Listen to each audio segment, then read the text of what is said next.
ହେଉଛି ମାଗୁଣୀଚରଣ ସାହୁଙ୍କର 19ତମ ଶ୍ରାଦ୍ଧ ଦିବସ। ଡେଲାଙ୍ଗ ଅଞ୍ଚଳ ଜଣେ ପ୍ରତିଷ୍ଠିତ ଶିକ୍ଷାବିତ୍, ଯାହାଙ୍କ ଉଦ୍ୟମରେ ଡେଲାଙ୍ଗରେ ଦୁଇଟି ଡେଲାଙ୍ଗ ମହାବିଦ୍ୟାଳୟ ଏବଂ ଡେଲାଙ୍ଗ ଗାଜିରାମ ଡିଗ୍ରୀ କଲେଜ ତାଙ୍କର ପ୍ରତ୍ୟକ୍ଷ ପ୍ରଚେଷ୍ଟାରେ ଆଜି ସ୍ଥାପିତ ହୋଇଛି।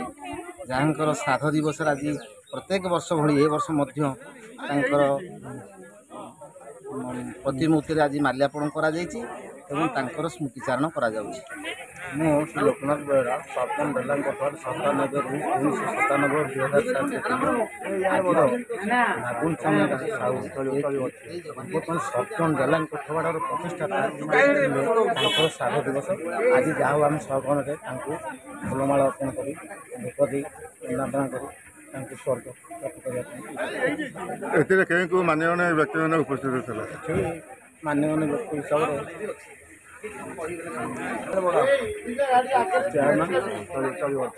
ଚେୟାରମ୍ୟାନ୍ ଆଉ ଡେଲାଙ୍ଗ କୋଠଘର ପଞ୍ଚାୟତ କିଛି ମାନ୍ୟଗଣ୍ୟ ବ୍ୟକ୍ତି ଏବଂ ତାଙ୍କର 3 ପୁଅ ସମସ୍ତେ ଉପସ୍ଥିତ।